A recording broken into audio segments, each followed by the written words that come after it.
6 foot का लंबा चौड़ा दिखने वाला वीरेन एक बहुत ही हैंडसम लड़का था। उसकी कद काठी, रंग, बाल, आंखें सब कुछ बहुत अच्छी थी, लेकिन उसकी बस एक ही कमी थी कि वो गरीब था।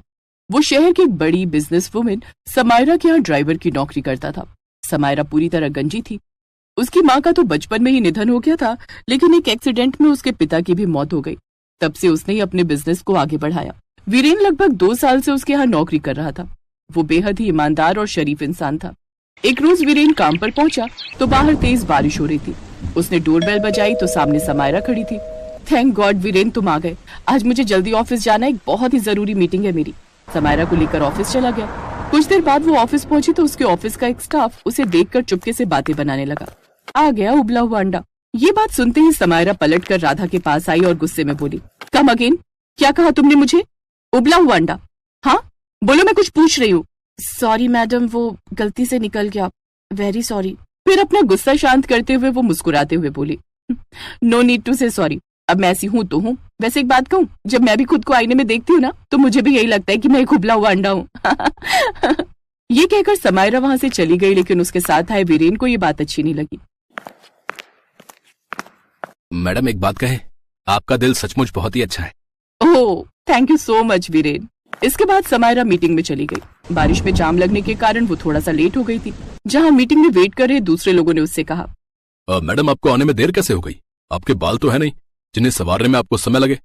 ये बात सुनते ही समायरा को बड़ा गुस्सा आता है, लेकिन फिर वो चुप हो जाती है और खुद का ही मजाक उड़ाते हुए कहती है, जितना समय आपको अपने बाल बनाने में लगता है ना मिस्टर मालिक, उससे कहीं ज्यादा वक्त मुझे अपने टकले को चमकाने में लगता है, क्योंकि मुझे अपने टकले को चमकाने के लिए पूरे टकले पर मेकअप करना पड़ता है। मालिक की बोलती बंद हो गई। कुछ देर में मीटिंग शुरू हो गई। ओके, तो आप सभी मुझे अपनी अपनी प्रेजेंटेशन सबमिट कर दीजिए। मैं एक बार फिर स्टडी करूंगा और अपनी वाइफ से डिस्कस करके ही आप में से किसी को 10 करोड़ का ऑर्डर दूंगा। ओह वाओ, आप कितनी अच्छी हिंदी बोल लेते हैं। वैसे आई नो ये ऑर्डर मुझे ही मिलेगा। I am very capable for this. और रियली, बट सच कहूं तो आपकी प्रेजेंटेशन तो जैसी थी ऐसे तो हमारे अमेरिका में बच्चे बनाकर घूमते हैं। ये बात सुनते ही समायरा मंद मंद मुस्कुराई। मालिक को ये देख बड़ा गुस्सा आया। फिर मीटिंग क्लोज हुई। एक हफ्ते बाद मिस्टर एलेक्स का सभी क्लाइंट्स के पास मेल आया, जिसमें लिखा हुआ था कि ये प्रोजेक्ट वो उसी को देंगे जो शादीशुदा होगा। ये मेल पढ़ते ही समायरा उदास हो गई, क्योंकि एक वही थी जिसकी अभी शादी नहीं हुई थी। ओह नो, अब ये प्रोजेक्ट कहीं मेरे हाथ से ना निकल जाए। टेंशन मत लीजिए, सब ठीक हो जाएगा। कमाल है यार वीरेन, तुम मेरे ड्राइवर और बॉडीगार्ड के अलावा कोई अंतर्यामी हो क्या? तुम्हें कैसे पता चला कि मैं उदास हूँ? इतने समय से आपके लिए काम कर रहा हूँ मैडम, आपका चेहरा देखकर बता सकता हूँ आपका मूड कैसा है। वैसे बात क्या है?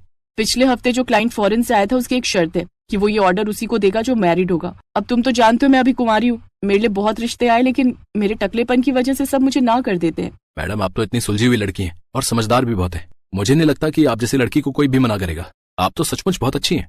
ये बात सुनते ही समायरा को बहुत अच्छा लगा। फिर उसके दिमाग की घंटी बजी। उसे एक आइडिया आया और उसने कहा, वैसे एक बात है, अगर तुम मुझसे शादी कर लो तो? ये आप क्या कह रही हैं मैडम?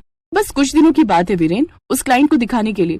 फिर तुम्हें जो सही लगे वो करना। इसके बदले में मैं तुम्हें अच्छे खासे पैसे दे दूंगी। पहले तो वीरेन को ये बात कुछ ठीक नहीं लगी, लेकिन फिर अपने गरीब माँ बाप की माली हालत और उनकी गरीबी को देखते हुए उसने इस शादी के लिए हाँ कर दिया। ठीक है मैडम, मैं इस शादी के लिए तैयार हूँ। समायरा के कहने पर वीरेन उससे मंदिर में जाकर शादी कर लेता है और समायरा को लेकर अपने घर आ जाता है।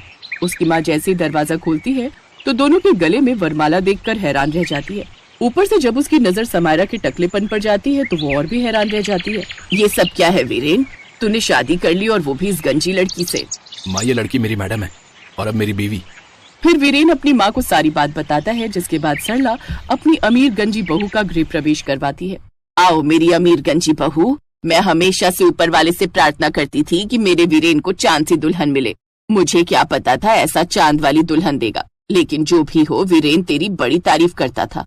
वो बताता था कि कैसे लोग तेरा मजाक उड़ाते हैं, लेकिन तू फिर भी उनकी बातों का बुरा नहीं मानती। इतना तो मुझे पता है कि दिल तो तेरा बिल्कुल चांद जैसा है। आज से मैं सिर्फ वीरेन की ही नहीं तेरी भी माँ हूँ, समझी? आज बड़े दिनों बाद उसे माँ का प्यार मिला था। कुछ ही दिन में उसे वो कॉन्ट्रैक्ट भी मिल गया, जिससे खुश होकर समायरा ने अब उसे हमेशा हमेशा के लिए अपना जीवन साथी बना लिया। अब वो अपने ससुराल वालों के साथ अपने बंगले में आकर रहने लगी।